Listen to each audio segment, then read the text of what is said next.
Ya, Assalamualaikum warahmatullahi wabarakatuh. Kembali di channel Safaris Imunologi. Kali ini kita masih membahas mengenai tumor nekrosis faktor superfamili. Nah, saat ini kita mulai membahas mengenai Fasligan ya.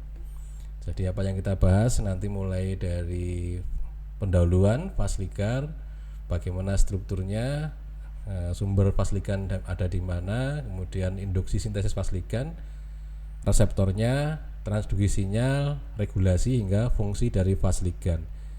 Kita mulai dulu dengan pendahuluan tentang Fasligan ya. Jadi Fasligan itu ketika dia disintesis, maka dia akan diekspresikan ya, atau diletakkan di membran sel pembentuknya gitu.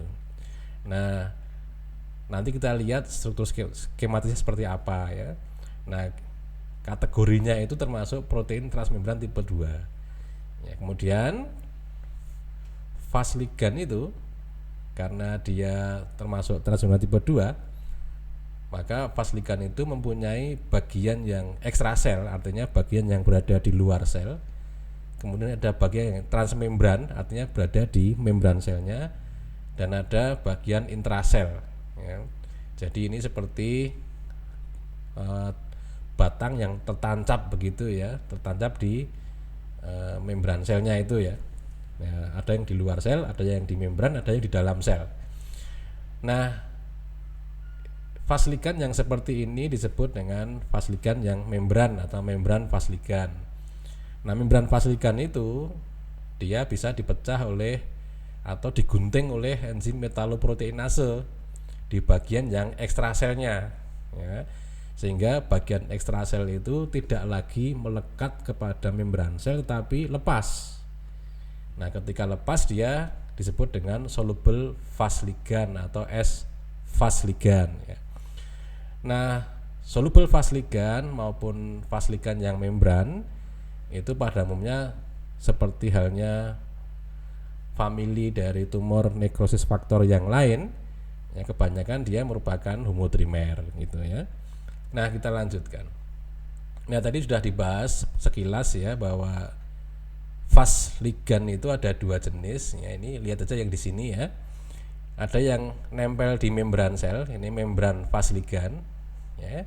Ada yang dilepaskan ya, keluar sel, dipecah ininya, dari di sini dipecah ya, dipecahkan oleh enzim metaloproteinase ya, digunting di sini.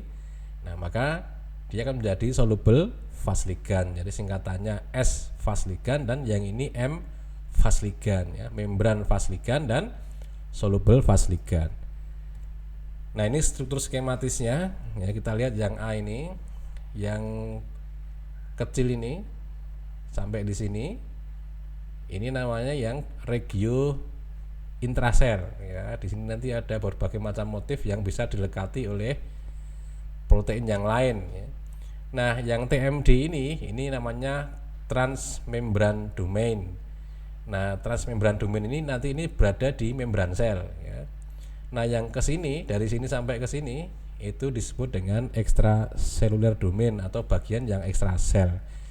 Nah, di sini ada garis yang putus-putus ini merah, ini adalah tempat di mana enzim metaloproteinase bekerja memotongnya ya. Kalau ini dipotong oleh enzim metaloproteinase, maka yang bagian dari sini sampai ke sini lepas dari membran ya, dari sebuah sel ya. Nah, ketika dia lepas disebut dengan soluble Fasligan tadi. Kalau ini utuh begini nempel di membran sel karena ada transmembran domain, maka ini disebut dengan membran Fasligan ya. Tapi kalau sudah dipotong, ini lepas dari sel, maka dia disebut dengan soluble Fasligan. Nah, sumber Fasligan ya, Fasligan itu terutama diekspresikan oleh penyusun jaringan limfoid, misalnya timus dan lien itu ya. Meskipun demikian ya, Fasligan juga ditemukan di beberapa jaringan non limfoid, misalnya apa? Epitel kornea, kemudian endotel kornea, kornea mata ya, sel setolitestis dan tirosit ya ini. Nah, Fasligan itu juga terekspresikan di plasenta ya, dan uterus selama kehamilan ya.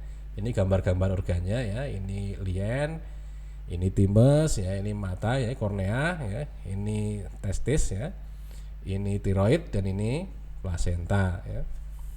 Ya.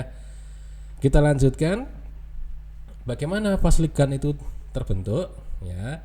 Nah, kita ingat lagi ya bahwa kalau sebuah sel APC, antigen presenting cell, atau sel penyaji antigen, dia mengenali sebuah patogen misalnya, maka patogen itu akan difagositosis oleh APC. Setelah difagositosis, maka patogen itu akan diproses, dipecah-pecah gitu ya, menjadi bagian-bagian kecil. Nah, setelah jadi bagian-bagian kecil, maka dia muncullah antigennya gitu ya, terpotong-potong muncullah antigen.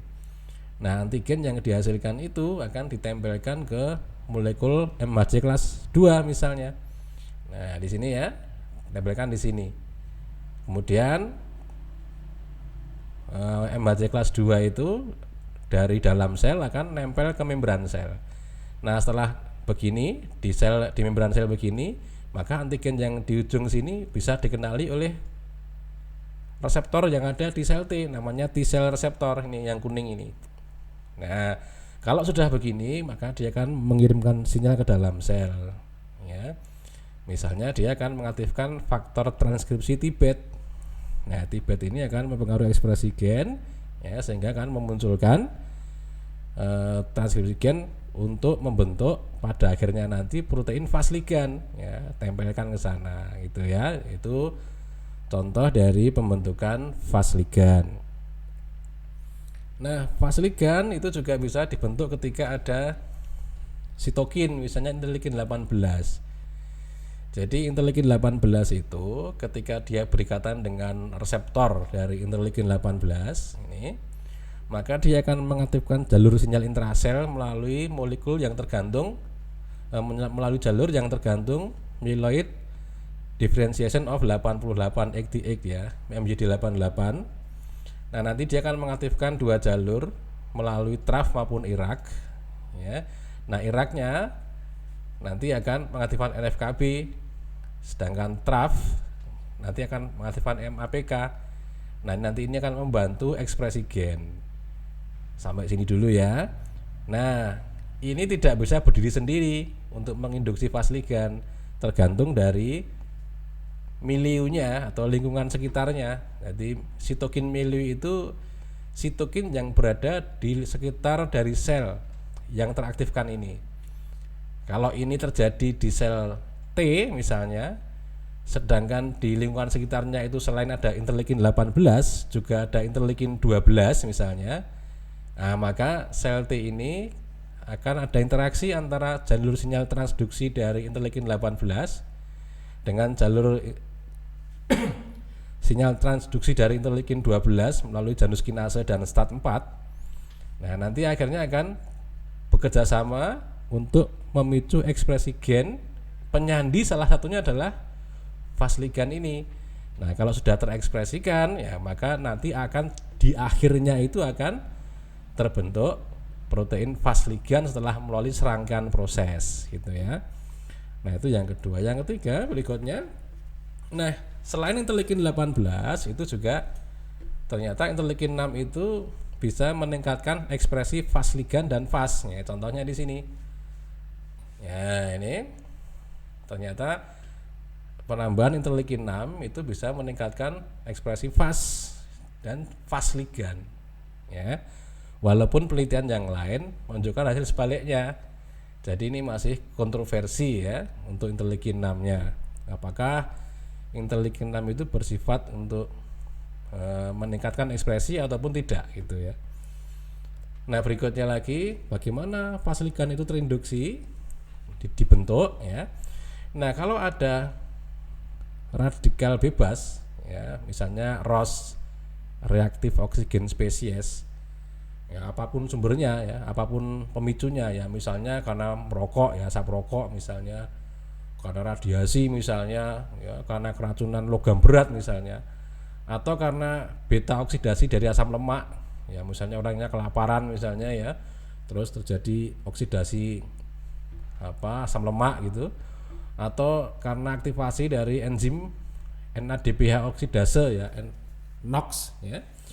Kalau dia apapun ya sebabnya, nanti dia akan bisa memicu pembentukan ROS, reaktif oksigen spesies. Nah, ROS ini nanti bisa memicu pembentukan dari fasligan ya. Berikutnya, nah aromatase, nah ini adalah enzim yang menghasilkan estradiol ya. Dia nanti merubah androgen menjadi estradiol ya. Nah, estradiol yang terbentuk maka dia akan mengaktifkan estrogen reseptor. Nah, estrogen reseptor nanti akan memicu serangkaian proses sehingga dihasilkanlah fasligan gitu ya. Nah, saya kira untuk yang pekan ini itu dulu. Untuk selanjutnya kita bahas di pekan yang akan datang, masih tentang fasligan. Terima kasih. Assalamualaikum warahmatullahi wabarakatuh.